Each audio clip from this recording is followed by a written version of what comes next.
And we are back with episode number 5 of the Open Class Doodles. Welcome back, creative community. It's such a blast. This is the coach from the COACHMC studio. And this is the place where creators, actors, performers, artists from all types of backgrounds meet, where we help them over here at the COACHMC studio with our expertise, with our talks, with our interviews, with our beautiful guests that we have on the show, with all of our insights to perform even more impactful, to really, stand out in the audition room and to create remarkable art, no matter how the container of that art may look like, whether you're a fashion designer, whether you're a comic book artist like our tonight's guest, or an actor who likes to perform, a stand-up comedian, entertainer. This is the place where we'll help you to shape those unique behavior deliveries, to develop remarkable art. And I couldn't be more excited about this 5th episode, because not only we have a fellow panel brother here, not only we have a real paisa, like somebody with the Italian roots, but also a fellow artist, a great drawer, a great artist. And I can't wait to jump into the talk, because we have Jay the Gooch from Diabolical Souls tonight on the show. And we're going to talk about comic books, about art, about creating, what creativity is, and all that beautiful, juicy stuff. But now, let's go with the intro.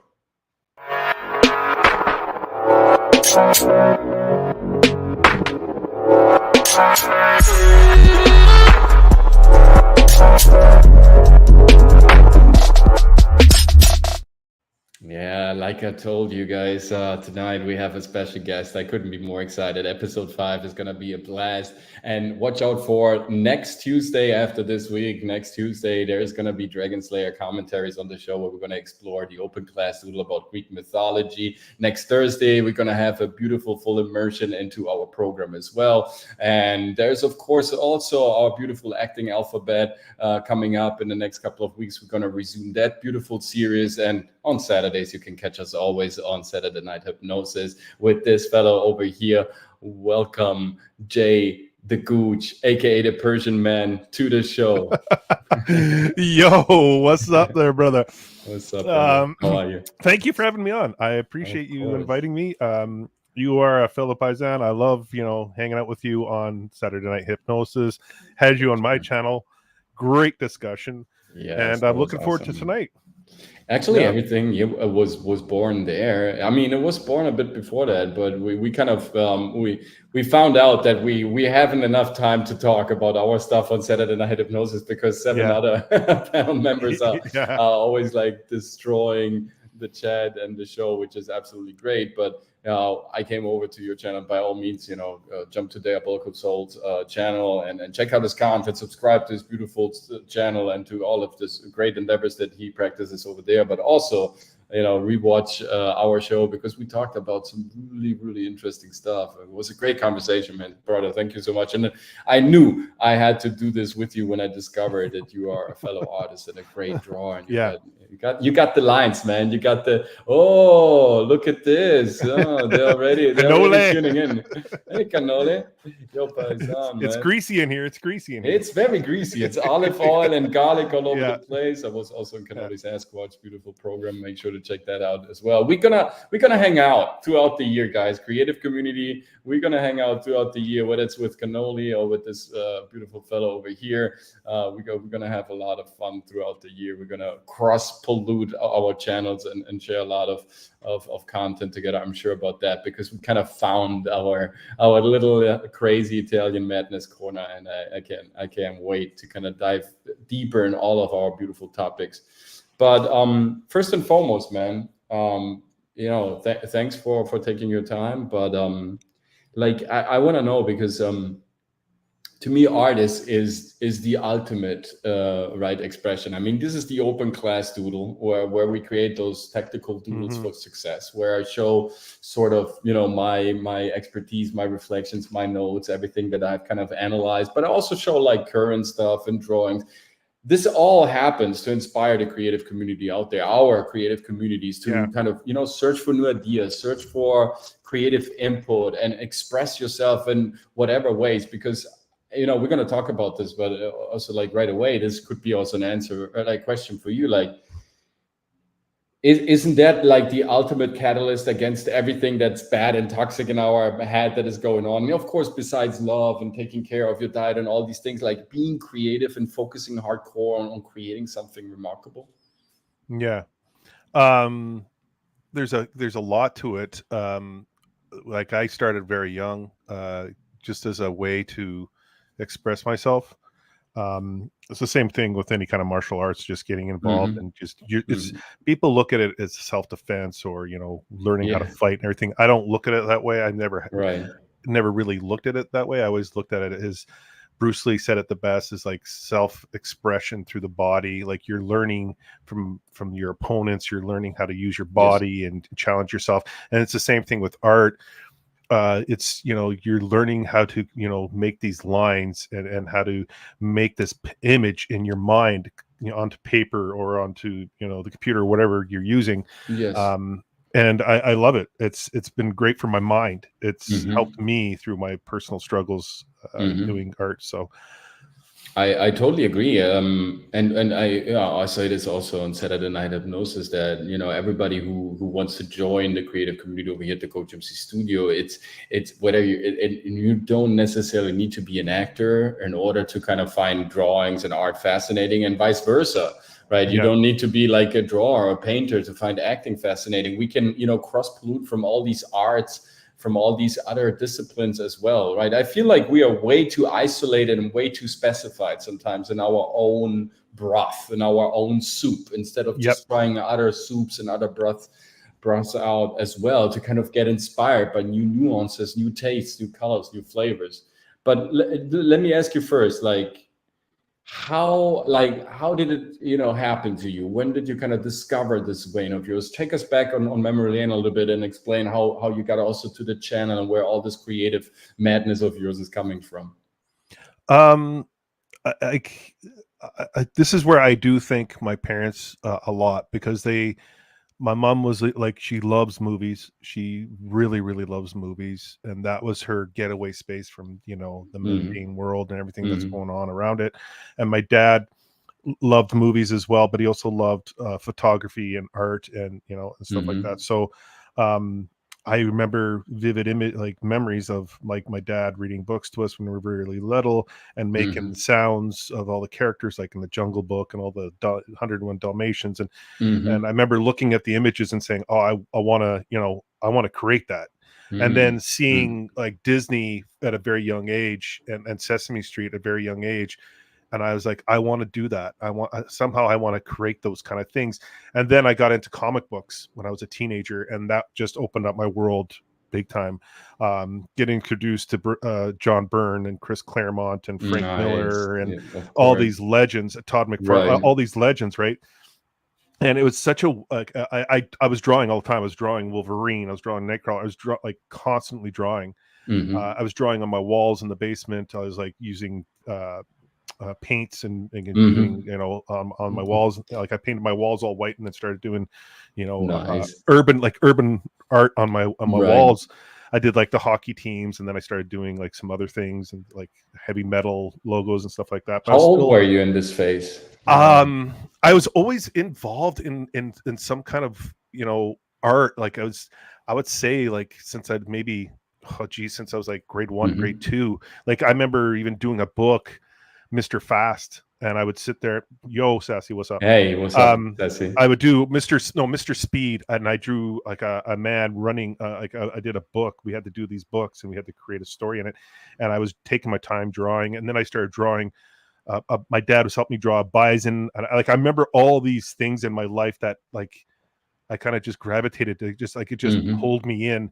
And then he showed me like a Robert Bateman books, like a photography. And and so like all these things were just like in my mind. And I was just like, I want to do this. And I didn't know how to do it. And I just kept practicing.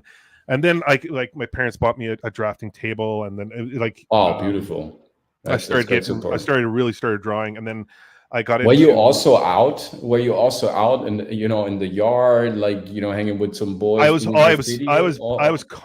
like into everything. Legit, I was like into every sport. I played sports like at the high levels of sports. I was like always on the high school and junior high teams. I was like I know I was in martial arts. I was like always involved doing something artistically. And then I remember when I was in high school, Miss Duncan, she pulled me and she saw me drawing. She goes, "You come with me." And she's like 4'9", and she's just like, "You're coming with me." And she pulled me into the art room and she says, "You're doing art class." And then I started doing like black and whites. I started learning how to postures and then and poses. And then I did a Eddie Van Halen black and white picture. My mom still has it. And she was blown away by it, and she's like, "Holy, like that is really good." And then I got into animation. I started doing stop motion. I started doing like cell animation. I started doing shadows, and I started like getting involved in that way. And then I started, you're getting older, you get involved with girls, you're getting involved in the fun stuff. So like shocking. And then I got into a career. I was a paramedic, and then but I always doodled and drew and was drawing, right?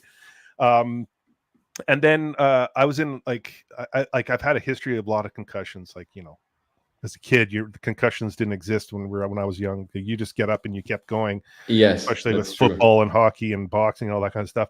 So I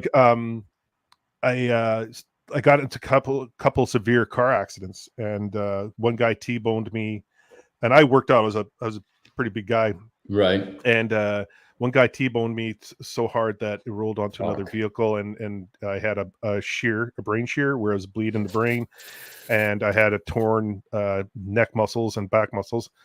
And then I got through that, and I struggled with that. How long did that kind of take to recuperate from that? Because I would say 2 years. I couldn't stay focused. I couldn't. I had trouble. I had anxiety. It's to the point where I went to a Christmas party, and people across the room they're all talking. They're having a normal conversation, but all it took was one look at me, and my brain would start telling me, "Oh, they're talking about you. They're making fun of you. They're talking evil shit about you." And I'd be like, and then I would leave. And I have to. It's exhausting. People don't realize it. Like, when you have these brain traumas or this mental health issue, it's your brain's constantly trying to play tricks on you, and you're constantly telling your brain, "No, that's not right. That's not right." And so I just I got into another accident. I hit some black ice, and I spun, and I rolled 3 times. And the doctor, I knew, he was a buddy of mine. He's like, "Jay, if you didn't work out, you would have been paralyzed." He was just like, you fractured your neck, you did all this. So I went to work the next day, but I was like in like you were saying, the broth. I was sitting in this soup, and I couldn't get out. It was stagnant. I was very stagnant. I couldn't for the life of me. I couldn't focus. I was miserable. I was mad at myself all the time. I was getting back to another dark place in my life that I had previously, and I've mentioned it on the cannolis, actually, the interview there. But I didn't want to be there, so I started doing crosswords, and then I started doing Sudokus. I started trying to get my brain busy, and then then I'm like, I'm going to get back into comics. I was actually my parents, and I got a Joker book, and I started getting back into comics. I'm like, I'm going to get back into drawing, so I started drawing. When was that? How old were you there? That was that was like 2018. That was not long ago. And so I started drawing again, and about after 6 months of drawing, after that's not true. After about 3 months, one of the teachers saw me drawing. I was just doodling a quick Batman on the office table there in the front desk at the school I work at, and she's just like, "What the hell is that?" And I'm like, "Oh, it's just a doodle." And she goes, "That's a doodle?" I'm like, "Yeah." And she goes, "That's not a doodle." You never told anyone that you can draw? I'm like, "No, like I'm not going to sit there and go around." She goes, "You need to do something about that. Like, what the hell?" And she started telling me I need to be out there and doing an artist. And so I'm like, interesting. And so the kids made this big card for me and saying, "Jay, you need to draw." So I was like, okay. So I started drawing, and it was more seriously. I was taking it a little more seriously now. And so after about 6 months in total of drawing and really enjoying the process and helping me with center myself with my mindset and everything, I was posting some pictures on Instagram, and Marvel reached out because they were going to Toronto Fan Expo, and they said, "Bring your portfolio. Would love to see your work." And I'm like, "Sure, okay." So went to Toronto Fan Expo, visit the parents, and I was like, I'm like, they're not going to hire me. I'm not that good. Like I'm Right. not even close to a lot of these, artists. So they're like, I'm meeting the guy at like after a meeting with another artist, and he looked upset, and I'm like, oh boy, this is going to be interesting. So he walks up to me, he goes, hi, how are you? And he goes, so what's your expectations? I go, nothing. And he kind of turns around, and he's just looking at me. I'm like, he's like, what do you mean? I'm like, oh, I have no expectation. I'm just here to get some critiques and everything, and see what happens. And he's just like, oh, okay. So we sit down at the table, and he goes, well, let's go through your profile. And he goes, so how long have you been drawing? I'm like, oh, 6 months. And he looks at me, he's like, what? I'm like, 6 months. And he's just like, where'd you go to school? I go, I didn't go to school. And he's like, excuse me? I'm like, I didn't go to school. He goes, so you're self-taught? I'm like, yeah. And yeah. So sure, it's like Marvel. Yeah, whatever. I could drop the name, but I don't want to do that. But so like I'm sitting there. So I'm sitting there talking, and he's just sitting there. He goes, how long did this image here take you to do? And I'm like, penciling? I don't know, about 40 minutes. And he's just looking at me. He's like, what? So he's like going through the photo. He goes, this is what I want you to work on. And he goes, this is where I'm going to put you in this category over here. Gives me his card. He goes, I want you to email me. And he goes, and my assistant, and he gives me his assistant's card. And he goes, I want you to work on these, and I want you to see how your progress goes. So I'm like, oh, cool. Like maybe work from Marvel, like, right. So I'm like working away. I'm going hard at it, drawing. I'm putting out more pictures, and I'm sitting there. I send some work to them. They sent me a sample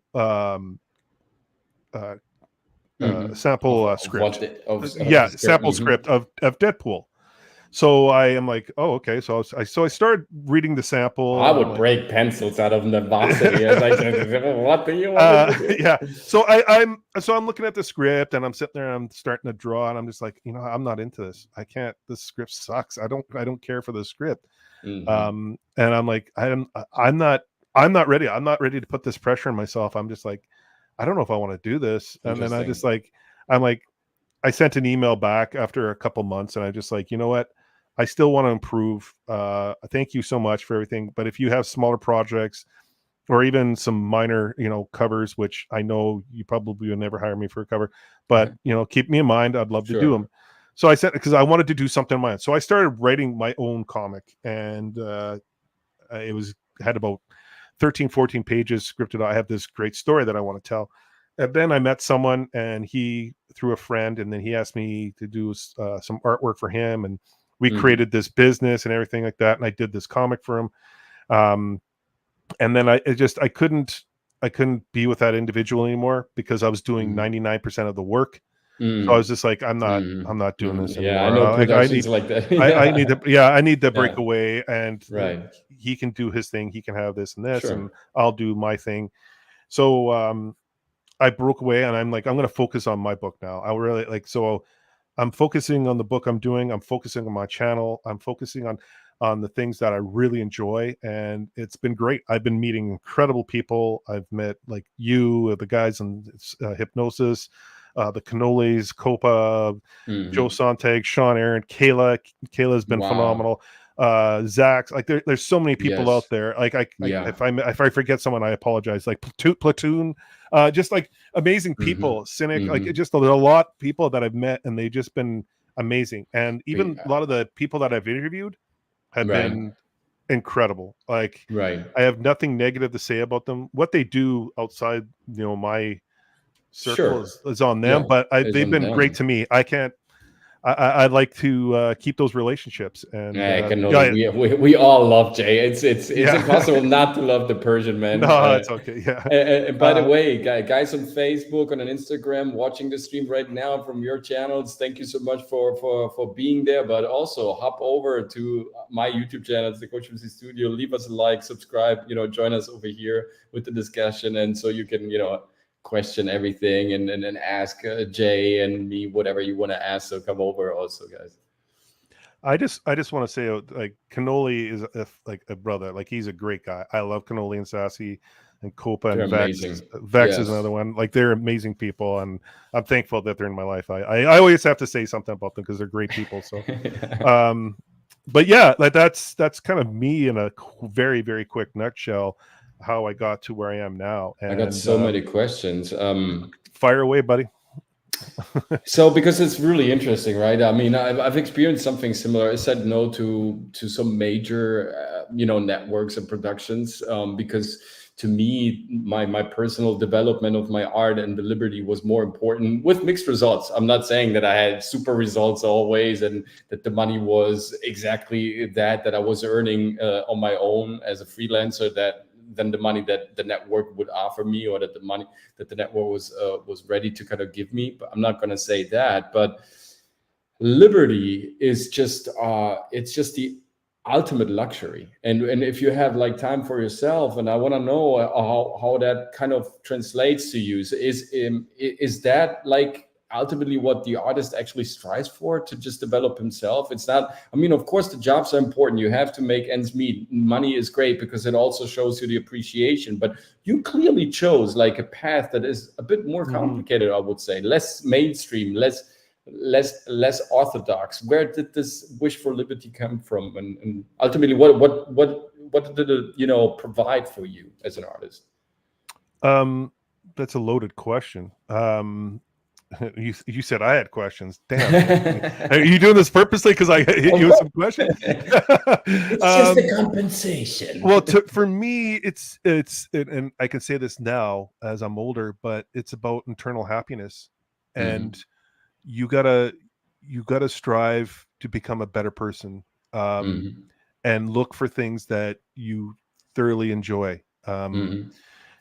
Staying in the mundane jobs, like I love what I do at work, but I don't like the politics of it and everything that goes with it. It's very depressing for me, and that's why I really would love to do this stuff right full time, because makes me this. I'm a different person when I'm allowed to do this. I feel free. I feel like I'm allowed to express myself. Beautiful. I've come from a very dark places in my life. There was times where I almost killed myself, literally, and it was a very dark time. And I always was that after your incident? Was that in that? This is after my marriage, back in 2000 and 2001. It was like, it was a tough time because I didn't have my kids with me 24/7. I made a lot of mistakes. Self-reflection is a bitch. It is like when you look yourself in the mirror and you hate the person that you're looking at. Yes. It's tough. It's a tough pill to swallow. Yeah. And that's why today, like even today, I always look at trying to be a better person. I wasn't a nice guy when I was younger. I wasn't I was an asshole, and I wasn't proud of that person, but I was a very angry person. I was angry at a lot of things that I gave up on. I had a lot of opportunities and I just, dismissed them. Was that self-sabotage? Was that intentionally? There was a lot of things that I experienced. There's a lot of things that I self-sabotage. It was just unhealthy for the mindset, and then hanging on to it for so long. And not knowing how to deal with it, and especially during those times as a guy, you're not allowed to, especially being told that by certain individuals as young as you're not allowed to, cry. You're not allowed to do that. And, it's a tough. And so, even when I was in sports, you're not allowed to, show like any kind of remorse opening, or right. Remorse, any feelings like real. Yeah. So it's tough, and like looking at yourself in the mirror. And so when I started doing this, started drawing in like 2018, I created a comic book club for kids in the school, and then I got asked to go through to other schools. And there's a moment that I'll like cherish like forever. I was doing a drawing, teaching kids how to draw a Harlequin, and I had the overhead, and it was on the wall, and I'm showing them step by step how to draw. And in this one class, there's this girl, and she was in the back. She had a hoodie on, and she was with a teacher's assistant. She was beside her, and I'm walking around looking at the kids, and they're giggling. And I'm making, I joke around a lot. I love to joke around and laugh. So I'm making the kids laugh and everything, and helping them with their work. And then I get to this one girl, and she's got this. She's not even drawing Harlequin. She's drawing this other stuff that's just amazing. Right. You would love it. And I'm sitting there, I'm like, oh my Lord, like that you got some incredible talents there. Like you're great. Please continue doing this. Like, like you're a really good artist. So the teacher's assistant looks up at me, and she's just like, she doesn't talk to anyone. She doesn't talk. And she she's very secluded. She's like, she's not going to say anything.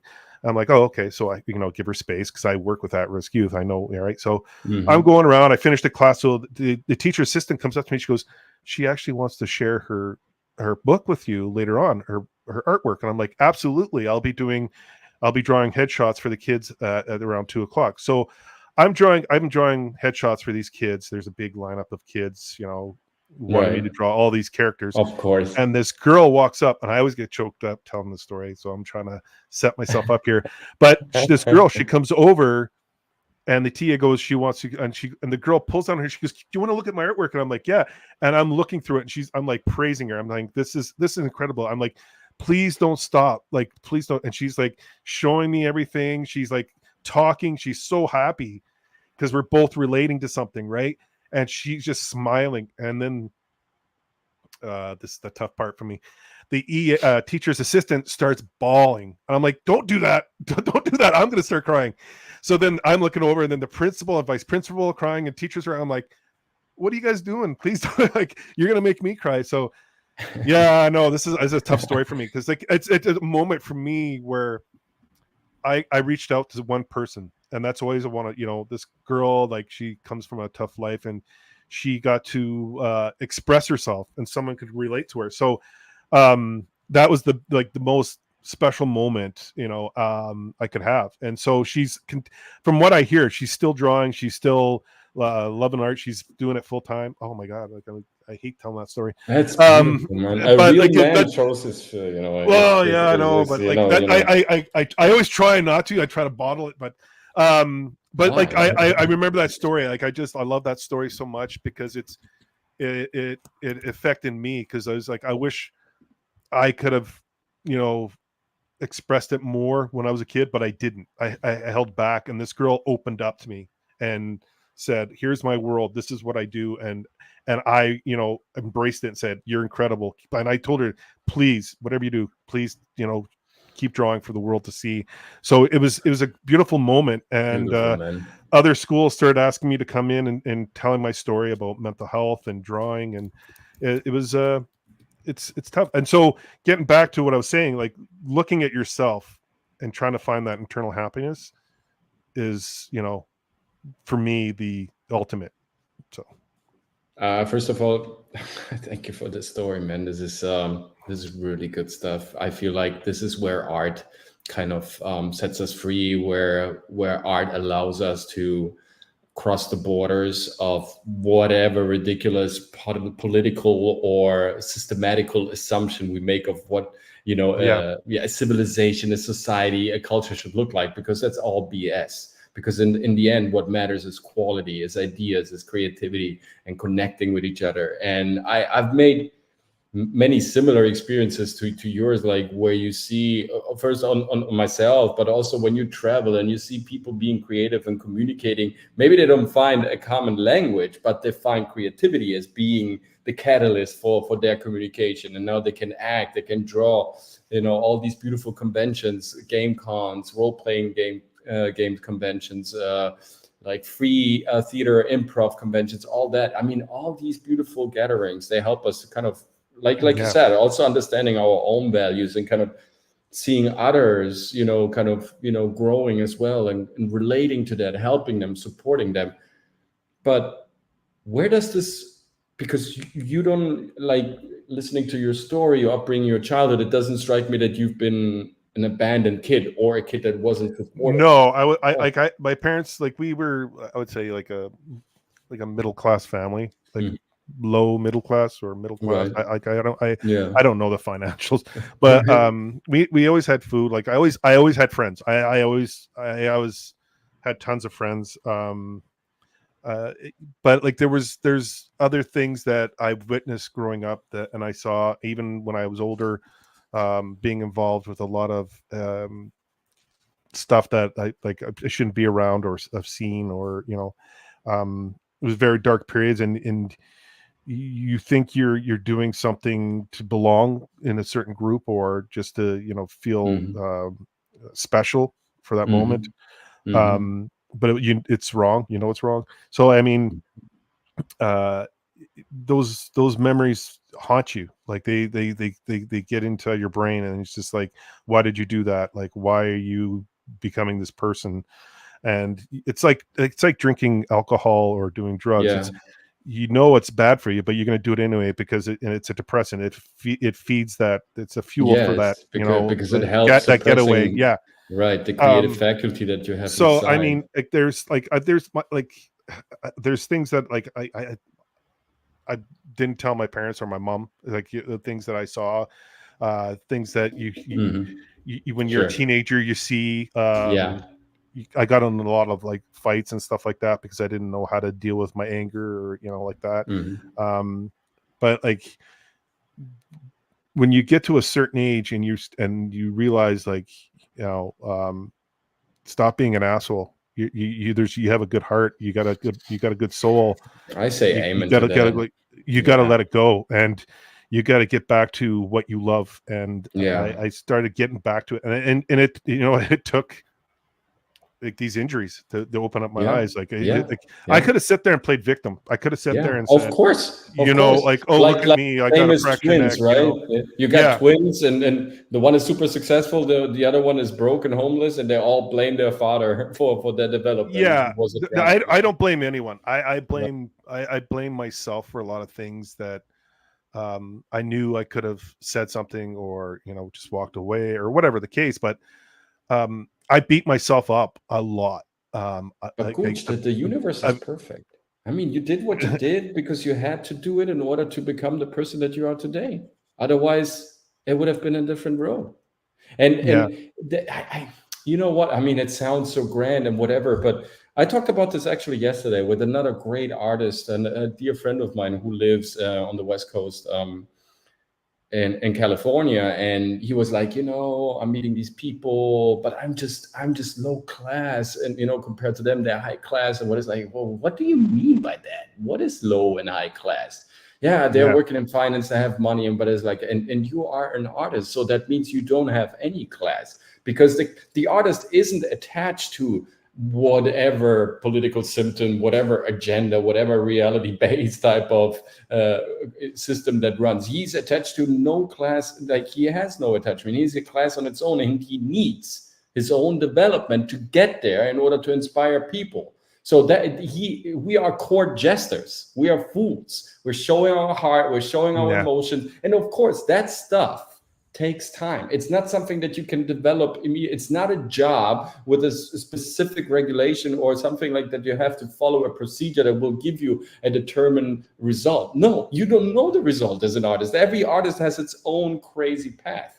And therefore, there is no, I mean, artists sometimes break through when they're in their 70s. I see, I was part of the Art Basel over here in Miami, and also Miami Design. And I see artists for the first time in their 70s, like being now part of this huge exhibition. Yeah. And before that, they were living completely anonymously. So what I mean by that is, and this is also a strong message that I'm getting from you, and now we're going to jump also in the beautiful drawings that you brought us graciously today. Trust the process, guys. If you are happen to be an artist, somebody who is creative, somebody who's still searching for his product, trust the process as everything that you do. And this is a reason also to not blame yourself or denigrate yourself, but everything that you do, of course, being honest and confident and saying, hey, I was an asshole here, I want to change that, and you change that. Because if you keep being an asshole after you realize that you're an asshole, then you are someone who's, kind of ratchet and wicked, right? Because now you're doing it intentionally. But doing the stuff that you did and coming to the reflection, coming to the conclusion that you want to change, just helps you improve. And I feel, therefore, it needs to happen in the first place. Yeah. I always want to strive to be better. It doesn't matter. Like, even when I started off as a basic EMT, but I didn't want to be a basic EMT. I wanted to be the best. I wanted to be the top. And I worked my way to get to be a paramedic. Sports, same thing. I worked everywhere.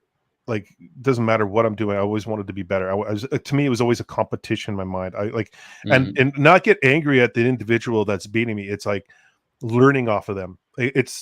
That's what's being lost, is that we have this kind of vicious entitlement that Yes. we should be automatic, and it's like, no, that's not how the world works. You got to take each step one by one, and you're going to learn. You're going to fall down those steps again, but you got to, like Cannoli says, like, you're going to fall down, but you got to pick Yeah. yourself up and keep Yeah. going. I mean, this is gold right here. Yeah. Muhammad Ali said it best, is like, we suffer through the pain now to become great later. And I live by that. And same with Bruce Lee quotes. But that one always stuck with me, because for me to be a great artist, I had to, continually, practice and go over things. There's frustrating times where I just put the paper away and it's like, all right, I'm struggling with whatever it is. I'll watch anime, or I'll watch something that will like spark the mind and get my juices flowing. And I'll come back like 20-30 minutes later and I'll be like, there it is. I'll take 2 weeks off, and I'll come back and I'm drawing better than I did a month ago. And it's just like this is what I needed. Like, I love the process of always trying to be better. I like YouTube. I didn't know how to do YouTube. Like, I didn't I'm like, I did it ass backwards. I did all my streams live, and I got people telling me, like, you have no videos. You have all these subscribers, and you're just doing live streams. How the hell you're breaking the algorithm here? What the hell are you doing? And I'm just like, I don't know. I was just doing what I thought I was like would be best. And they're like, dude, like, so I'm kind of learning, like, and I'm not mad at myself. I'm just like, no, teach me. I want to learn this. Is this how you keep your demons quiet also, to shift the focus? Because we know we can't really defeat them. There is no such thing as destroying fear, your demons, the critical voices, the uncertainty, they're always going to be there. What I also tell my clients and my students is, shift your focus on creating great art. Because if you really try to create great art, you need to think about so many details that you literally have no time to think about your fucking demons. There's times where I will walk hand in hand with the demon inside my head and create something, and look at it after, and I'm like, look what I did. This is cool. And I'll sit there and like, yeah, you thought you had me, but like, I'm taking you along for a ride, and I'm actually tricking the monster inside to create something positive. But I mean, like, I don't try to suppress the negative. I try to solve it like a Rubik's Cube. So I'm like constantly thinking, like, how do I get around this? How do I get myself not only to escape it, but to break it down so it doesn't come back to haunt me later. So like, that's my mindset now. 20-30 years ago, it wasn't like that. It was a very dark place in my head, where it was all engulfed, and it was just, it took over me. So because, I mean, it's easier, entrenched. Yes. Yeah. Oh yeah. It was like fully engulfed in it. So experience does speak volumes. But I mean, I just learned to deal with it and try to, break down those walls, and so I can become a better person. But I've also had a lot of support through some good friends. Like, there's a psychologist at the school, and she very close friend of mine. And we had a discussion, and she's like, and I've been there for her. And, she bends my ear about her situation and how she's coping with things. And then she like knows my situations. And then, so she goes, you got to stop beating yourself up. Like, you got to really stop doing that, because everyone in school loves you.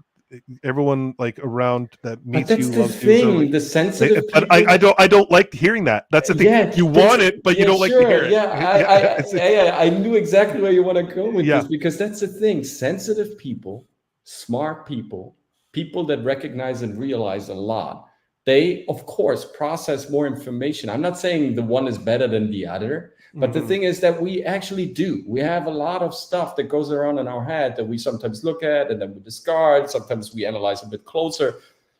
And through that, of course, when you have more stuff that you analyze, you get more insecure when you then have to finally pick, right? People who have not that type of awareness, or just, ignorance is a bliss, like Smith says, like Snake says in the Matrix, right? Sometimes the ignorance also puts you on with some blinders, and you just pick what's the next, and you go with that. And sometimes that's, sometimes that's the it's a blessing sometimes. It's a blessing sometimes. But I wouldn't, refuse, or I wouldn't block any of those, whatever thoughts and images that I get, because I learned now how to deal with them. And similar to you, I feel like I had to kind of fight with them. I had to understand them. I had to kind of understand that everybody, all of these entities inside of me, all these visions, images, they all have a mission. They all give me something. And if I can extract what they want to add and kind of use it, implement it in my own display, then I have the power, I have the legitimacy, I have the accountability, I have the responsibility, I'm in charge.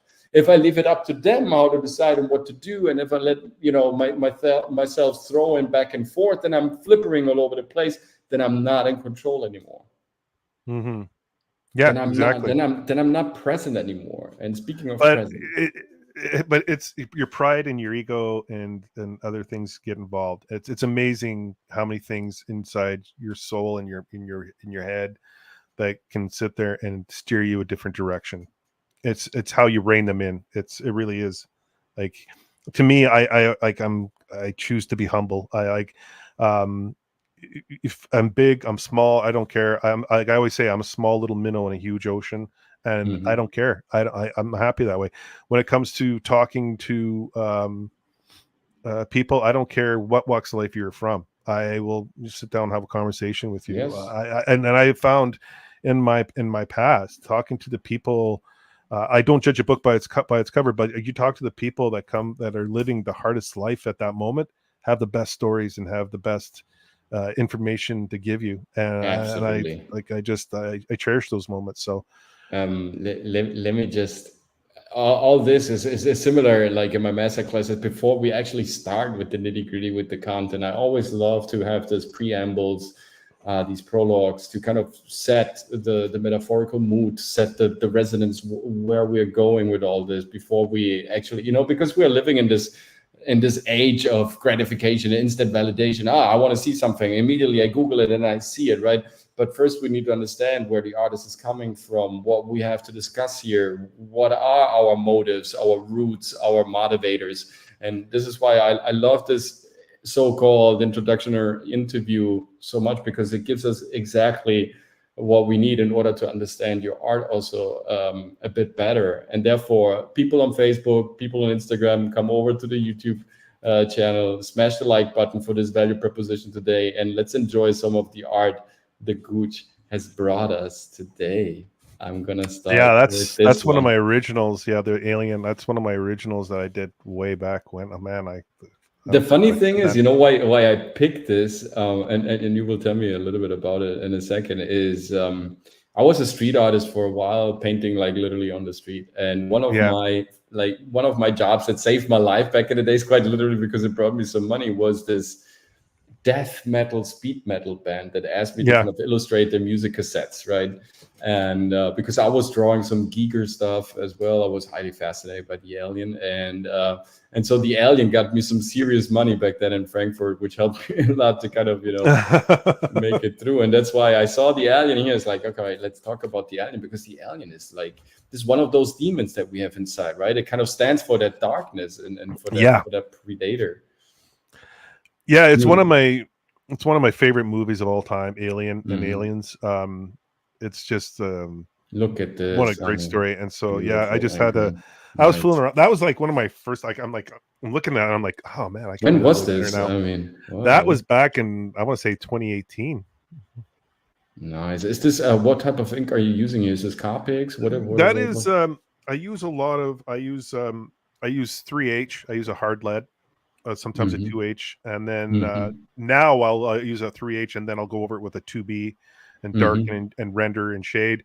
But I use a lot of those were a lot of the microns. I used a lot of these ones. Yes, there. Yeah, the microns and the Faber-Castells.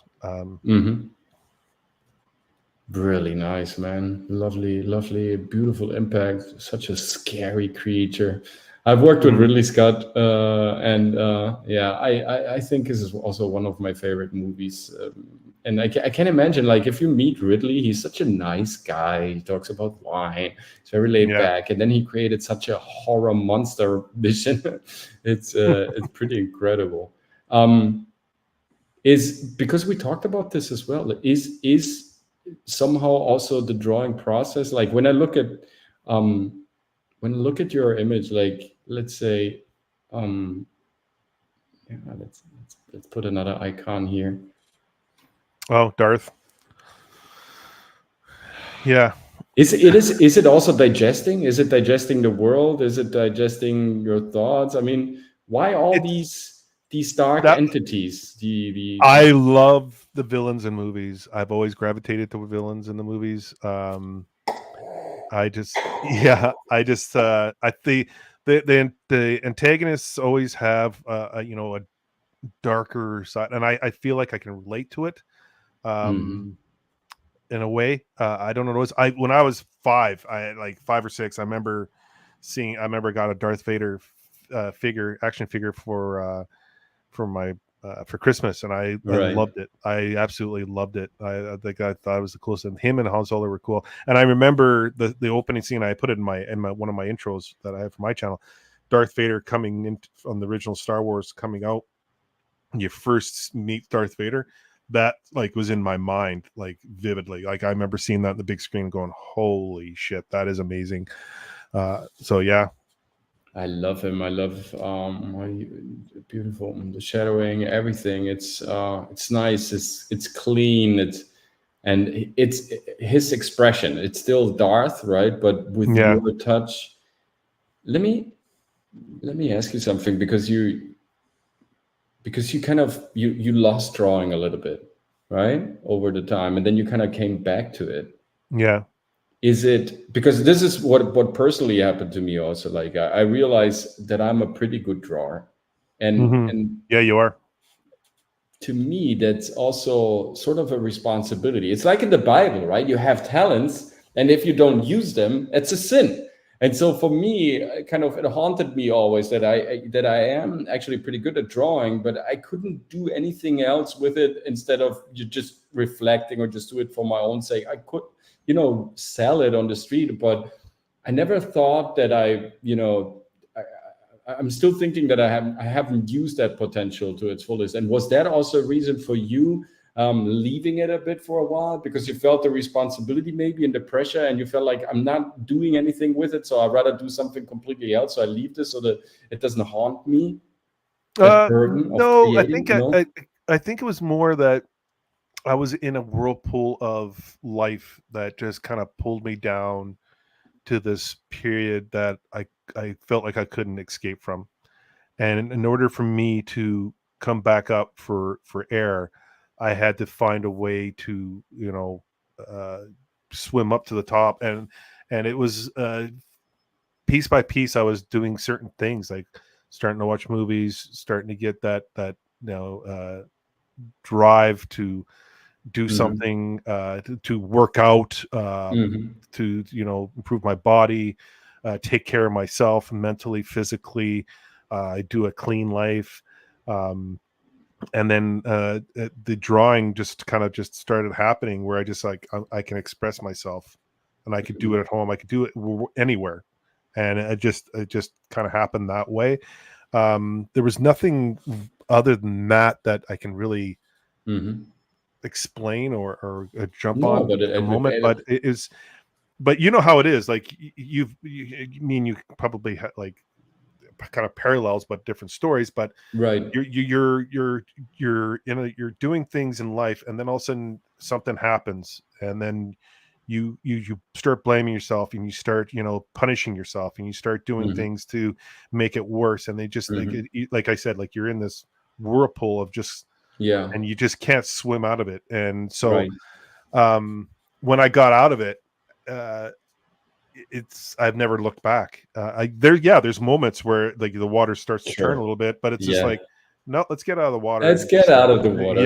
Once you learn, learn, it's actually funny when you look back. It's like, wow, this was the addiction that held me back for my entire life, or this was the problem. It was so big and seemed in Super Bowl, it seemed unmatchable, and then all of a sudden you kind of, because you mentioned that you need to break it down, you need to open up the box and see what's in there, and even if you're scared, deal with it. What are the items that are scaring you, and dissect them. You can't expect huge jumps or big processes to happen. You got to put it in perspective, and you got to sit there and go, I might move an inch, but I'll keep moving an inch each day, and eventually I'll look back and I've walked a mile.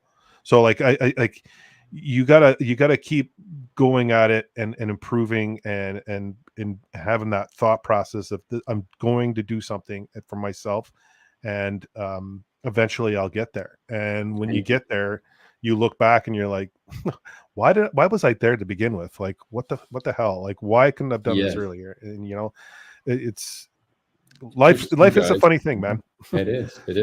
You know, I want to show this one here because I don't see a lot of Robin fans out there, right? And I love Robin. I think he's an amazing character. He's, again, like we have this dark character a little bit, you know, troubled, you know, with his demons, his past, the original Robin, of course. And but he's making it. He's now this masked vigilante, and then he became Nightwing. And who's he fighting against here? Who's the Crowbar? That's the Joker. That's the Joker. Right? Yeah, the Joker is one of my favorite characters because it's so unpredictable. Just when you think you have the Joker pegged, like look at Batman, right? The Batman thinks he has the Joker pegged, and then he also makes a left turn, and he has something different, right? So this is an image of him, you know, taking out Dick Grayson, the original Robin. I remember that one. Yeah, he kills him. He kills him, and it's such a. I remember the comics. Like I remember them putting the phone number. Like, if you want Robin to live, right? I remember. Call this number. Even in Germany, it was even a thing. Yeah.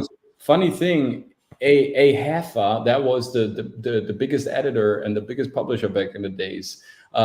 That publishing company for comic books, especially DC, had its headquarters in Stuttgart, where I was living. And like it was to us, we would get actually pretty good comics. You wouldn't even get in Berlin or in Hamburg, way bigger cities than Stuttgart, which is, you know, an industrial town, of course, home of Mr. Yeah, this is. I said Dick Grayson, but I meant Jason Todd. Of course. Yeah, because Jason Todd was the second Robin, and people either loved him or hate him. Yeah, the story was incredible. Right, he had to put off Batman, so Batman was looking in a completely different direction, and then wow. Great, man. I love your shadowing. I love your lines, so clean, so nice. I look at it and I'm picking spots where I can improve on. And of course. This maybe seems very, very regular. You can do it, but it's always, like you said, it's always improvable. To me, I can't watch myself performing. When I see old movies of mine or my show, is like I'm always completely, you know, annihilating myself. I look at this. That's why I can't watch myself on YouTube, because it's just like, oh, look at that big idiot. Like what? Like I can't watch myself on YouTube. Hey, Robin. Hey, I want to shout out to all the people. I mean, the chat is there. Thank you so much, TD. Thank you so much, Robin Jansen. Thank you so much, Rosita Macaron. She's always on the show. She's always thank you so much, Cannoli, as well.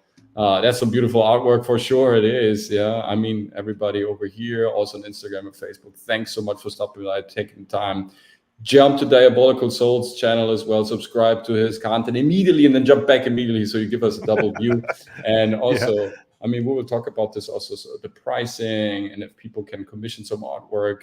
But first of all, I want to show some colored stuff as well. The ink is very impressive, my man. I really love it. I love your lines, man.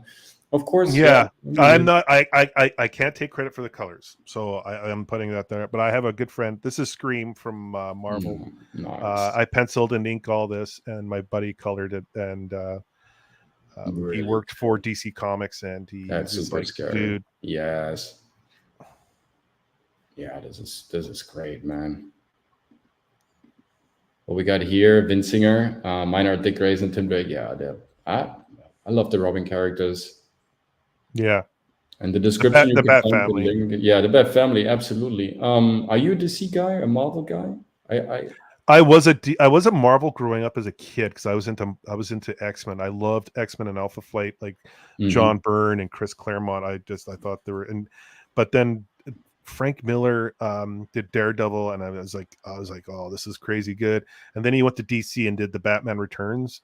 And then I started getting involved in, like, I always had Batman. I loved Batman, but Frank Miller did that Dark Knight Returns, and it was just the best thing. It Like, I was the remember best seeing thing. the Joker, and I've told this a million times too, but when you're a kid and you're flipping through comics, the comics were so, well, there's Bullseye. Oh, no. Yeah. Comics were so, the good guy always wins at the end of the day. But when you saw the Dark Knight Returns and you're seeing the Joker running through the streets, actually shooting and killing people, you're like, oh my God, damn, that's insane. Yeah, to me, the DC world. I mean, I feel like I feel like I'm talking almost to a brother, like in terms of how you grew up and kind of fighting your demons and finding your art and Yeah. all this. Very similar, or very like I see a lot of parallels for sure. And to me, comics were always like a safe haven. I knew I could find myself in these stories and with these heroes, with these attributes and their drawings. And since I was always, always with a pencil, always doing graffiti, tagging, creating those lines, the sharper, the better. To me, seeing those lines and kind of imitating them, to me, that was my first act. That was my first enacting. I was just kind of reproducing till I had something like my own style, my own way of kind of, like, when was it the first time in your life where you feel, what character was it where you felt like, okay, this is art now, this is like really serious? When did you produce that for the first time? For me, it was drawing Batman, because Batman constantly deals with his own demons and parks his demons to do something positive. Now, it doesn't look positive because he's out there fighting the rogue gallery and doing things differently than normal superheroes, because he doesn't have superpowers. He relies on his intelligence and his mind and his will. Like, he's got a vow that he's promised his dead parents, right? So that was a character that I gravitated to as a very young age, that as much as you experience this trauma, you can do something positive with your life. So Batman, Spider-Man, another one was like, I loved Spider-Man growing up. But then X-Men, like I mentioned, were great. But like, Batman's the one for sure that I started drawing. When I started getting into the process, I always wanted to draw Batman and certain poses, and he's just a great character. And then Spawn came out, and you're like, oh yeah, by the way, and then I just really love Spawn. So yeah, at the beginning of Spawn, I was completely blown away. I couldn't believe that the character like Spawn was actually like real now. I just loved it so much. And that's I did a King Spawn there. So beautiful. Look at this, guys. Look at this art. Look at these beautiful lines, how sharp and nice they are. Look at this expression. You can tell how the face looks beneath the mask, right? Facial muscle movements, it's beautiful. The skull detail, and of course his legendary armor. Such a great character, so nicely depicted from you. Oh, this section here is marvelous, man. This is really good. My opinion, underarm here with the spike, shielding, and then going into the hyper Conan Gothic sword. Yeah. Legacy Demon Slayer sword. I love the sword. Very good stuff. Spawn also spawned a lot when I saw it the first time, because the drawing was so new. The way of interpreting this character, it had more edges, and it was crazier and a bit less realistic and logic, right? Batman, of course, Batman was stretching the confines of what is capable and not quite a lot. But Spawn really, you kind of put everything into a new level, and even his code wasn't behaving physically. Everything had its own life. You felt in the Spawn comic books, everything was animated somehow.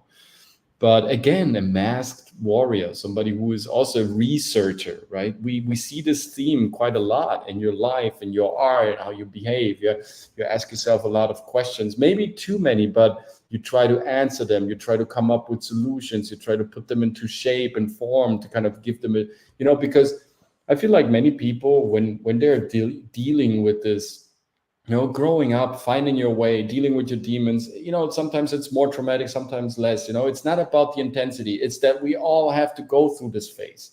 right? We all have these phases in life where somebody knocks against our mental back door and tells us, hey, now it's time to wake up, dude. Hey, girl, don't you want to do something out of your life? And then now we have to take accountability. We have to take responsibility for our actions. And the way we now kind of invest our time and energy in these moments is crucial, because later on, whether we have material, whether we have experience, whether we have skills to show or not, right? And of course, we can always learn. Of course, we can always put something into our mental storage.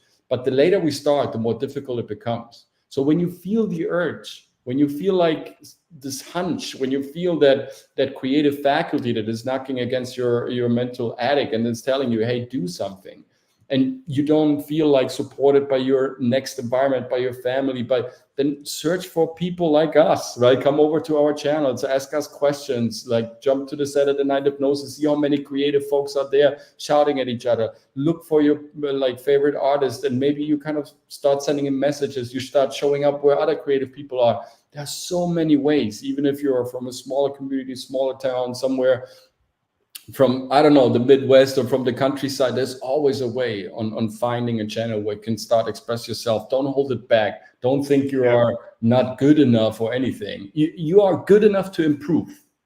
If you accept that you are good enough to improve, this is the starting point of an artistic career. That's very cool. I mean, people are going nuts today. It's beautiful that the creative community is. I appreciate it. I thank you so much for the nice, kind words.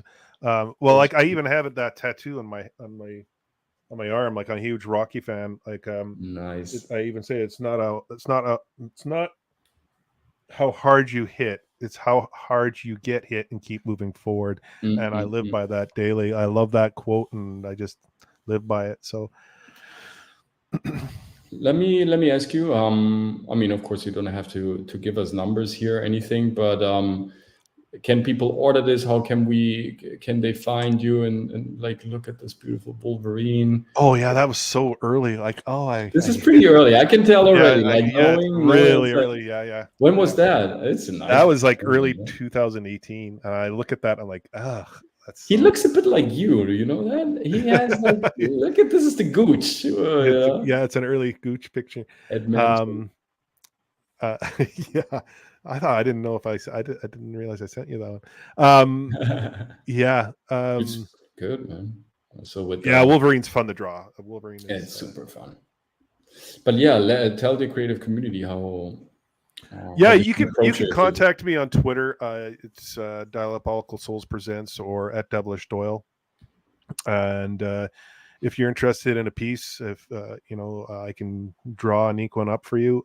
I don't do colors. I don't touch colors because like that's a whole other art style, and I don't have time for that. And I appreciate colorists because they do unreal work. But yeah, if you like an original prints, if you like some of the prints that I have, they're all up for sale. I mean, I never thought I'd get rid of them, but I'm willing to let them go. There's one, I think I sent you the Bounty Hunters one. Yes. That one's a little pricier because of the amount of characters that are on it. Right. But I'm not going to show it because I want to buy it, by the way. And so as soon as I show it, people want to buy it. I had that one up for sale, and people are just like, "Oh, I want that," and I'm like, "Oh, okay." And they're like, "How much?" And I'm like, I gave them the price, and they're like, "Oh, I don't have that right now, but I want that picture so bad." I'm like, "Okay," because I can't. As much as I want to give this art, people enjoy it, I can't sit there and sell myself short. And I learned that like from a lot of people, like they like my first time at like my buddy Jeremy, he owns Galaxy Comics. I went to I did my first, free comic book day. I did, a display at a table showing off my work, and I'm seeing all these other guys, and I was kind of like embarrassed a little bit. I'm like, oh, I don't have portfolios. I don't have any, but I walked out of there making the most money. And the guys are like, how much did you make? And I'm like, oh, I made like $480. And they're just like, what? And I'm like, yeah. And they're like, God dang it, man! Like that's crazy. Yeah, I show it, but you can't buy it anymore because it's basically mine already. This is my all-time favorite character. Yeah, that was a fun one to do. I really enjoyed drawing that one. Beautiful. It's also the Star Wars style that you captured nicely. I like it a lot. Yeah, IG-88, Boba Fett. I'm a sucker for details. I'm sorry for always zooming in. I Yeah. think the only reason, the only reason why I eat pasta, so I can eat Parmesan, right? To me, pasta is just an excuse to eat Parmesan. And to me, drawing is just an excuse to draw details. I'm obsessed about details, about getting into the inner workings. And very interesting, man. Like this investigation of yours, like these characters that are also that you are drawing, also investigating. Spawn is investigating how he's there and how he gets out, right? Yeah. Batman is the investigator. He is the alpha and omega ultimate detective. all, he's all Philip Marlowe's. He's all noir. He's the detective, so he is the investigator, and and it's interesting that this also kind of translates into your art, and I feel like this is a great and beautiful example how whatever is dark sometimes inside of us not necessarily means that is evil or that it should be suppressed, or that if you give it a shape and you bring it into form and you bring that darkness out and all of a sudden you kind of humanize it, then it's not as dangerous and not as mysterious anymore. It's there, it's a drawing or it's a performance, right? Of course, when I perform darker characters, it's weird to go there. But once I perform them, they're out there. Now they're taped, now they're part of a movie. I can relax. And as Lorenzo, looking back at them, it's like, oh yeah, that's a part of me, but that's not me. So the drawings are a part of me. My art is a part of me. It's not me. It of course, it kind of exemplifies even more what I'm about, but I don't identify only with my roles or only with my art. It's just an expression of my human condition. Yeah, I totally agree with that. I had a comment, but I had a brain fart. No.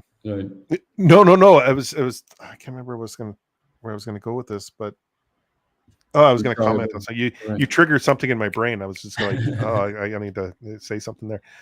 No, I love drawing. I love penciling. I also just like being creative. Like these images, I don't copy them. These are all my poses. I don't like to do that.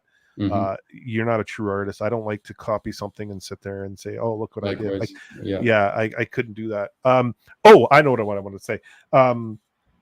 It took me a long time to figure out my own style, because that's the one thing as an artist, you got to figure out your style. And you look up to like Jim Lee's, the Todd McFarlane's, the John Burns, Kirby's, Joe Benitez, the Kirby's. Like you look at these artists, Ray Romita Jr., Finch, Fabic. Like, you got all these incredible artists out there, and you kind of like, oh, I want to draw like that, or I'm going to draw like this. And even anime, there's some incredible anime manga. There's incredible manga up there. I just like, oh, that's really cool style. Absolutely. I want to, Yes. But doing all that, and I finally figured that out, that I need to, take a little snippet from here, take a little snippet from there, and mix it together in this bowl and create your own style. And I think I got my own style, because a lot of people sit there and go, oh, I love your art style. Like, you got a really cool art style. I'm like, okay, so I'm doing something right, because people are liking the style. So I'm going to continue going down that path. This is the biggest compliment. And let me know also in the comment section, in the chat, on Facebook, on Instagram, guys, isn't that like the biggest compliment for an artist, that he gets recognized by his style? Because that means that he's really invested in what he does. And this is where we get the notion, whether I like it or not, but it's recognizable. And recognizability is today's holy grail when we're talking about art, communication, standing out, whether it's on social media, for our service. Like, recognizability is everything. It makes you unique, quite literally. So if I see a line, a drawing, and I know who made that, whether or not I like it, I like the subject, I'm a fan or whatever, I know who has done that. And that automatically sends energy to that person, because I image that person. I take the picture of the person, I see it as I know who has done this. So I have already like a feeling and an image attached to the artwork, because it triggers something, because I recognize the style. And that kind of goes to that person who created that, because this is the unified field. We are all part of a gigantic source field where it's full with information, full with vivid pictures, full with great inspiration. We just need to tap into that. And yes, sometimes we need to take a line from someone else, insert it into our flow and make something on our own out of it, right? I mean, Picasso famously said, steal from the masters. But what he actually meant is look at them. What are their keys to success, right? Now, you listen to the Gooch and you can clearly tell like his keys to success were, the fundamental seriousness, how he approached the self-investigation and kind of, coming clean with himself and therefore using his art to helping to propel his product and becoming recognizable in the process, which is quite amazing because there are not many artists that can claim to have achieved that, right? Billions of people, millions of artists. How many can claim, yeah, I found my style? Well, the beautiful thing too, and I always tell this to when I did comic book club and to my students and stuff like that, or any who wants to learn, like don't be afraid of mistakes. Like you gotta just learn. You learn from your mistakes. That's why we have erasers. That's why they were made. They were made to get rid of those mistakes. So like don't be afraid to make mistakes. Like just let your pencil. Like for the longest time, I was a tight penciler. I would sit there and like try to do the most perfect line. It had to be clean. And finally watching Silvestri and talking to my buddy Joe Sontag and Sean Arendt and a few other artists, and I just like started just letting it go loose, and then things just started to happen, and it's just like, there we go. Now you're free. Like now you're not handcuffing yourself or like you're not restraining yourself. You just go free with it, and you got an eraser. Just erase the lines you don't want. You don't have to go hard. Just be free with it, and you'll create something beautiful. So it's been a process. It's a lot of learning curves, and I enjoy every one of them. So Robin, I absolutely. I just want to kind of put this in again because art can be a great therapy too. Acting, art, drawing it's all part of a therapeutical process, right? But here's the thing: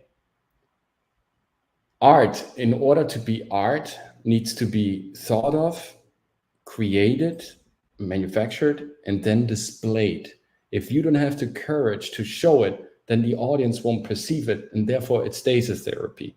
The moment you display it and people perceive it and they have a reaction to it, now it becomes art. Now it's art. Now I show you something from my own work that I want to share today. In terms of... you got a crazy urban feel for your art. I love it because you embrace it and you just go, you're free. Oh, damn, dude. Yeah, this is what. Yeah, this is the wild stuff, right? I mean, I don't know. This is how I developed it over time. I place everything in one superstructure, and then I have like I said, I'm in love with details. You have a very Renaissance style of art, I take that. I hope you take that as a compliment because you have this style that you can, you have a focal point, but you have so much that surrounds it and engulfs it that you're constantly deviating away from the focal point to look at things. It's a very cool style, brother. Like it's very, very cool. Thank you, brother. Like similar to you, I had a phase where I wasn't drawing or believing in my art anymore. I guess, like the responsibility, the workload, and also, of course, other, sometimes you just focus on other stuff, right? I started, dating a lot and all this stuff. And so you kind of switch, you switch your engine. But I realized how important it is to me to draw, to be an artist, how I feel better, how I'm a better person. Thanks, CD. I'm a better person when I draw, because it kind of, first of all, the relationship with the paper or with the digital screen, it's just how you get in tune with manufacturing something. You kind of, you obfuscate your background noises. You're focused, you're highly present in creating something. Your ego is not there anymore. Now you're serving a purpose here. Yeah, absolutely. Just this is Lorenzo, because we were talking about, and this This is in terms of you know, of the later work that I've done. It was pretty recent. It's also again more. Yeah, you got a very it's like I think Renaissance style. Like you got to like a man, the details like insane. That's beautiful, brother. Like it's really really good. Thank you, Like brother. it's really good. Like you're meticulous with like the little fine details.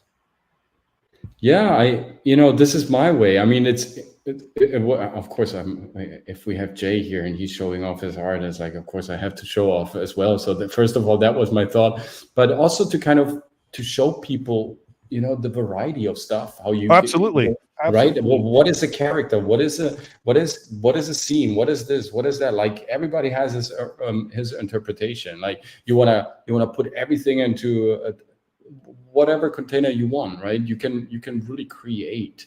And speaking of creation, we got our free masterclass coming up February the 17th. The other one that we just wrapped on Saturday was a huge success, guys. It was a beautiful show. We talked about audition tips, and we're going to have another audition tips masterclass coming up, which will be a bit more, let's say, a bit more sophisticated in terms of the tools that I'm going to share, but it's going to be highly informative.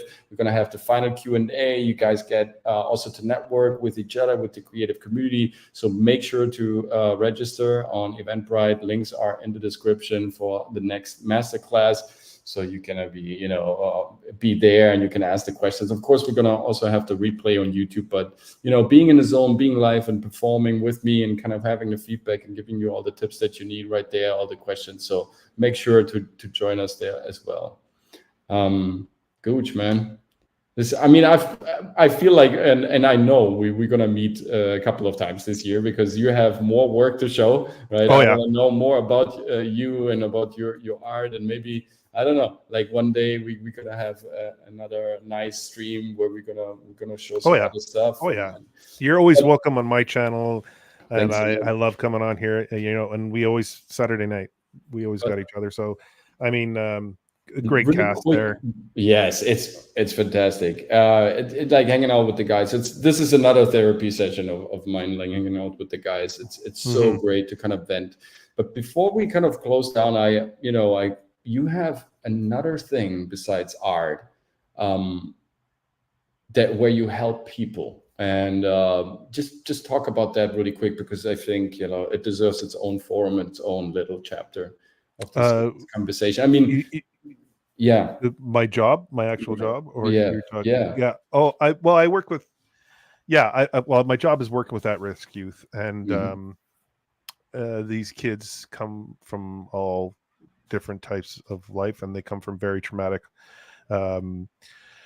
homes or lifestyles, and so I try to, you know, make their day better somehow. So I like I always put it, I'm that crazy uncle that just tries to make them laugh and just have a good time with them. And yeah, they go through a lot of tough periods where they're screaming and yelling at me like I got today, but I mean, I deal with it and I help them out. I do a lot of comic book. I used to do a comic book club with them, but my role is kind of changed, so I have a lot. I don't have the opportunity to do it as much, but I mean, working with these kids is special, and you get to really, you know, I gravitate towards the street kids. I love the, you know, the gangbanger wannabes or gangbangers. Likewise. Yeah, it's a lot of fun. Like I love talking to them because they all think I'm a narc. I'm like 6'3", like, you know, I look like a cop to them, and so like oh, what are you? You're a narc, and I'm like, I'm not a narc. And I'm like, not a narc. So I mean, I love you know, poking at them, and you know, have like they always have this big,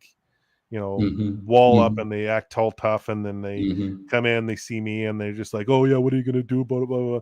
It's like, I'm not gonna do anything. I'm just here to, you know, help you out. And, oh yeah, whatever. And then you know, there's that one guy like, dude, no, not Jay. No.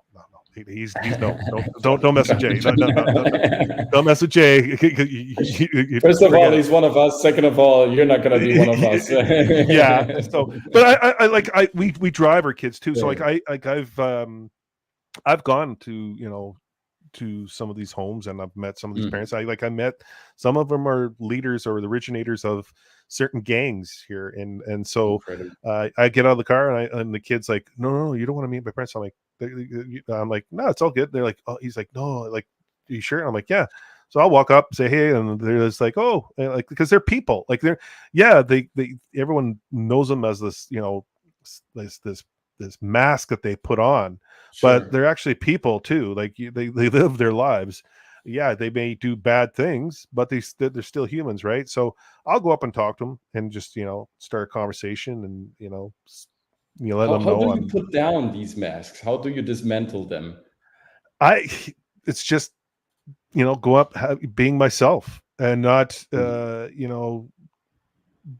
having an ego. You always got to park your ego. You just got to sit there and have your walls lowered and just sit there and approach them and just like some people don't want it, and it's just like, oh, that's cool, I'll give you space.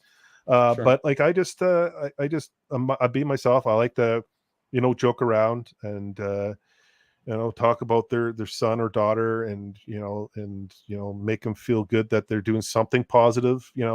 Like you don't want your kids to do evil things all the time, or put them in a situation all the time, even though that does happen. But yeah, it's just about having conversations. Like the people that we have working there are incredible. We do well, like there's a lot of really good people there. So yeah, I'm like that with everything. I'll just go up to someone, I'll just start a conversation and learn about them. Like a dream on how you could all bring this together, like helping people, creating art? Is there like a vision? No, there's no dream. There's no dream. I don't have a dream. And Black History Month is in February, but I mean, I don't. For me, let's call it a vision for what it's worth. Yeah, I day by day for me.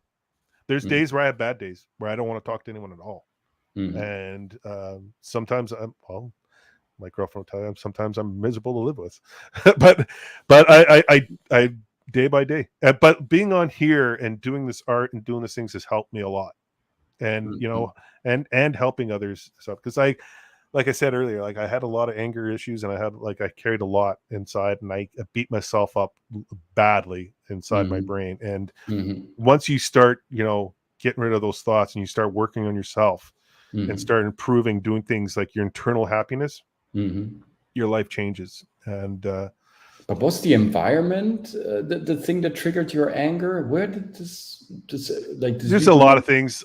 There's a lot of things there. There's a culmination of a lot of things that happen, but like, I mean, I think a lot of it, I had to learn to deal with my own thoughts and my own energy and put it in the right place. But it comes down to it. I don't want to blame anything. I don't want to sit there. I don't want to play victim. Like I said, I was not a nice person. Like I wasn't. Like I fought a lot, and like I did a lot of stupid things, and it's just, but that's behind me, and I just want to kind of do a 180 and become a better person, and be the person I know who I am inside. So yeah, that's a hot piece. A lot of people like that one. The Catwoman, Batman. So who's your favorite Batman, like movie wise? Michael Keaton's always my Batman. Yes, I totally agree. Yeah, Michael Keaton. I totally agree. I loved Dark Knight Returns. I actually loved also Batman Begins, but the first two Batmans, just sensational. And Danny DeVito as the Penguin is. I think there is no better casting on planet Earth for Bill. Like, he was like. I will leave you with these beautiful, very strong, very evocative images, and also great words that Gooch shared today with the creative community. I'm really, really grateful for your presence today, because I think, brother, anytime, brother. You have such a gracious, illuminating soul. You're not diabolical at all. I mean, why is your channel called Diabolical Souls? You're like my. You know why? You know why? I had another name. I created another name for another thing, and I don't have that name anymore. I gave that name away. But Diabolical, because everyone has bad, evil thoughts in their head at time to time. Not evil, but they have diabolical thoughts in their heads. With growing up, moments in life, not to others, but maybe to yourself. Absolutely. So, and the book that I'm creating is called Diabolical Souls for a reason. So I'm like playing the play on words. So like when I had you on, and when I have a lot of guests, I'm leaving right away to do my interview with Derek Robertson, the co-creator of The Boys. He's done The Punisher, The Happy. Yeah, he's coming on the show. I like to take that mask off and get inside that soul and see, how did you become this great creator, content, art, writer, comedian, actor, whatever it is. What got you from point A to point B? I don't care about the promo stuff. That's everyone's done that to death. I want to know the dark secrets that are inside that person, and pry in there and mix around. And then now I don't go too deep, because like that's really personal stuff, but I try to bring that out and try to so people can understand what it takes to become a great artist, an actor, comedian, what have you. And you see the path that they've gone along, and they're like, okay, it's not an easy thing to do. This is like, if I want to do this, I have to go. Now, it's not going to be exactly like that, but there's going to be hurdles, and I'm going to trip over some of these hurdles, but I got to get up and keep going. So I like having those conversations. So hence the name Diabolical Souls. It is beautiful. Thank you so much. Thank you so much. I'll let you go, because I know you got a show. Catch Diabolical Souls. I got so many messages right now. Like, people are freaking out. I got Derek Robertson on. But come check me out, Diabolical Souls. Check out this man over here. This guy is the best. I love the coach. He's awesome. People. We're a good team. Let's put it this way. Absolutely. Let's put it this way. We and the fellow panel members of the Saturday Night Hypnosis, check out Jay the Gooch, aka the Persian Man, great artist, Paisan, wonderful content creator, and generous man on his channel. His interviews, he has amazing stuff. Order some of his artwork. Give this man what he deserves, some good income for this great art, so he can still preach the gospel of great art and being a great human being. I'll let you go, Jay. Thank you so much. We're gonna stay here for a couple of seconds more. Catch you around on Saturday. Thanks so much. Take care, brother. Thank you so much. Everyone, thank you in the chat. Everyone, you guys are great. Take care, everyone. Peace. Yes, beautiful. I'm really thrilled about today's show. I mean, that was Rosita, of course. You're welcome. Yeah, of course. Thank you so much. Also, Robin, for stopping by. Cannoli, thank you so much. Just a little thing here. We have the Oscar nominations, and I wanted to share this before we close the channel, because before we close the show, not the channel is gonna be here for many years, I believe, and I hope. But I just wanted to make sure that we kind of take a look at this, right? These are the nominees, right? For today, for this year's Oscar award show, and the thing that kind of strikes me here is, I mean, we have pretty much everything that we see here was maybe not the animated feature films or the if we look at the international movies, maybe not everything that we've expected. But the thing that strikes me here is really we came to a point where we almost know beforehand who wins, what type of movie is going to be nominated, who the people are who are composing the music, who the best pictures are, because there is no other choice anymore, right? Because everything else is just not present anymore, and that has been so increasingly over the course of the last years, because the products that we get to see nowadays in a movie theater are just less and less, and there are fewer and fewer movies that make it, fewer and fewer movies that are really considered hits, fewer and fewer movies that are like true blockbusters in terms of that really capture the attention of the audience and their fantasy and everything else. And if anything that we've learned from today's show, right, and now looking at these Oscar nominations that are so predictable, and let me just say that it's, the movies that came out, I think this year should have been skipped. Maybe only the international movies and the animation movies, they could have been nominated. But everything else, I mean, we have to ask ourselves as a creative community, as an entertainment culture, where do we want to go with this? Because right now there is such an abysmal difference between what we expect as an audience and what people are serving us as a culture. We are in complete dissonance to that. A couple of decades ago, it was more or less homogeneous. It was very harmonic. The audience received pretty much what they were craving for, and sometimes even more than that. The unexpected, surprising, out of the blue coming stuff that was really like taking people's heart by storm. Nobody could foresee smash hits in the 90s and in the 80s sometimes, because there were like smaller movies that would capture the attention of global audiences. All this is gone. Now we have all these streamlined products. Everything is kind of smartly engineered to kind of insert ads. Everything is getting whether completely pumped up or kind of reduced to miniseries where the quality is supposed to be higher. But it's all a game of context and not of content anymore. And this is what it's not a critic. I'm not here to blame or bash the Oscars. Culture has always oscillations. Good culture comes and goes, of course. Great artists come and go. And sometimes there is just a trough. We hit a slump. We hit a valley where we don't produce great art anymore for a while, where the great artists that are kind of inspiring us are just missing, right? This is a great comment. I remember 15 years ago, I could go almost in every movie at the cinema TD rights, and it would be a good choice. Today, if there's like 1 or 2 movies which are good out of 10, I'm in luck. You're completely right. You're nailing this. This is exactly what I'm saying.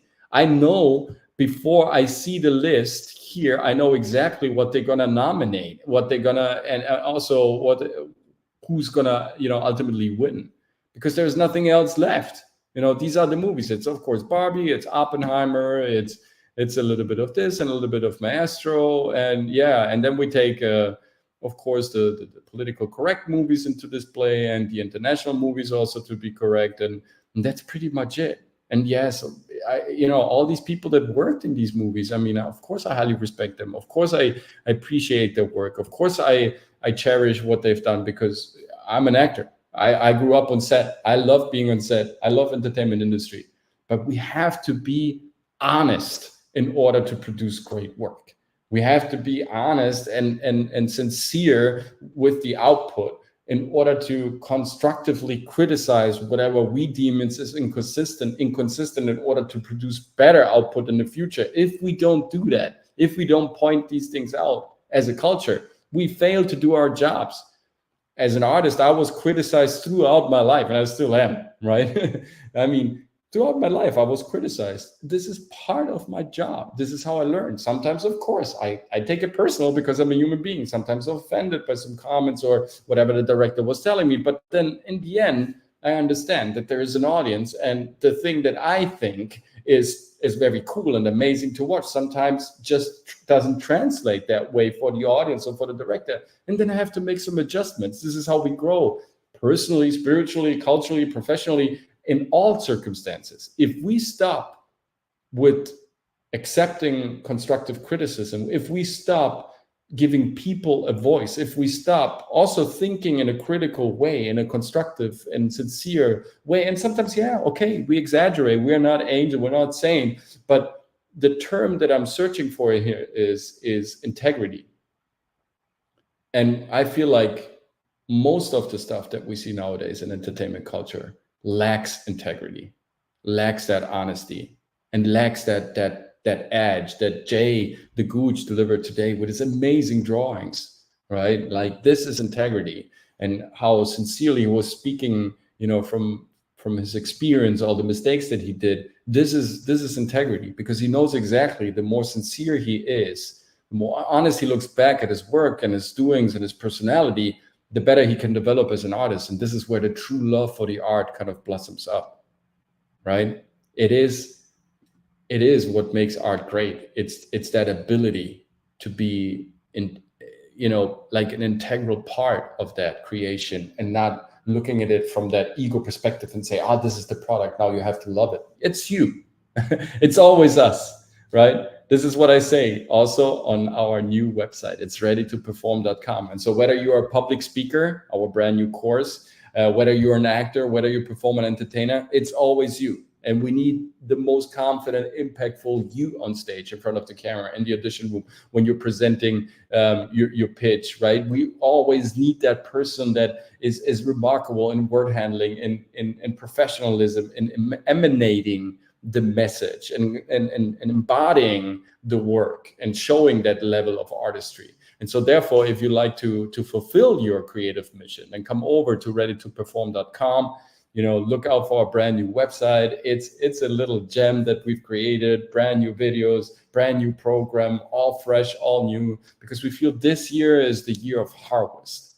This is the year where we collect, and we've created so much in the last 10 years. But finally, my wife and I, we both finally had the chance to really sit down and think about our program, think about the website, think about what we want to give to the people. And this is our most sincere product so far. So come and check us out at readytoperform.com. We got from Rob, and I was just going to say, criticism gives you something good also you can improve. Yes, absolutely. This is it. Absolutely. Criticism, constructive criticism is just there to understand, right, where you can close the cracks, because if you leave the cracks open, the devil is going to appear. Never forget that. So never forget, we have the masterclass, the free masterclass on the 17th. You can register with the link in the description on my link tree on Instagram. The tickets are available also on Eventbrite. And just join us over here at the COACHMC studio, guys. Smash the subscription button. Come over from Facebook and Instagram if you're listening to us. Come over and be part of this great creative community. Like TD is saying, love your art, but always be open to improve. And most of all, if you want to sell your art, listen what your audience wants, especially when it comes to movies and TV shows. Yeah, preach, baby. This is exactly what I'm saying, right? This is exactly what I'm saying. You need to be open. Creativity comes from a place of openness. And if anything, I wanna leave you with one of the great masters of creativity, of art, he has created so many unique moments. And I want to give you something what he said, what I feel is comes very close to what I'm trying to convey. Thing that I can say. And it's negative because it's easier to say what creativity isn't. A bit like the sculptor who, when asked how he had sculpted a very fine elephant, explained that he'd taken a big block of marble and then knocked away all the bits that didn't look like an elephant. Right? It's this. You have it in front of you. It's already there. All you need to do is exclude everything that doesn't fit into the picture. And the rest is your product, your art, your believability, your recognizability. Just hit everything away that's useless and use everything that's left, because that's the useful stuff, right? So I hope you enjoyed this open class doodle. I certainly did. Ladies and gentlemen, that was a great show. Thank you so much again to the J, to the Gooch. Yes, John Cleese, a beautiful career, a beautiful human being, a great comedian. I love him dearly. And join us next Tuesday, where we have the Dragon Slayer commentaries, coming over to the show, and we're going to have an open class doodle about Greek mythology. And there's going to be also some of my artwork. I create this gigantic Greek mythology doodle, because I believe, and I always say that Greek mythology is a great blueprint for the hero's journey. So whether you're a graphic designer, a performer, a stand-up comedian, or an actor, when you understand the workings of the narrative mechanism of Greek mythology, you understand pretty much how the hero's journey works and how you can apply it in all creative outlets, because it is still active. We are still having it in our logos. I mean, the word logos itself, right? We see it in our companies. We see it in our storylines. We see it with all of our narrations. Greek mythology is always a part of the narrative fabric, even of today. And so therefore, understanding Greek mythology a bit more granularly gives you a lot of insights and a lot of competitive edge, right? compared to the ones who don't, right? Because it will trigger something. It sparks creativity. It's a beautiful world. And since Dragon Slayer Commentaries is also very savvy with the ancient history of this planet, with history, with many things, he's such an interesting human being as well, and a great content creator here on YouTube, and of course a fellow panel brother from the Saturday Night Hypnosis. I couldn't not invite him. So join us on next Tuesday's show. Also this Thursday is going to be an open class doodle as well. And thank you so much, Robin, for stopping by. TD, Rosita, everybody else present today. It was just great having you here. Thank you for being part of the show. See you next time, guys. Don't forget to subscribe if you haven't so far. And now you're ready to perform.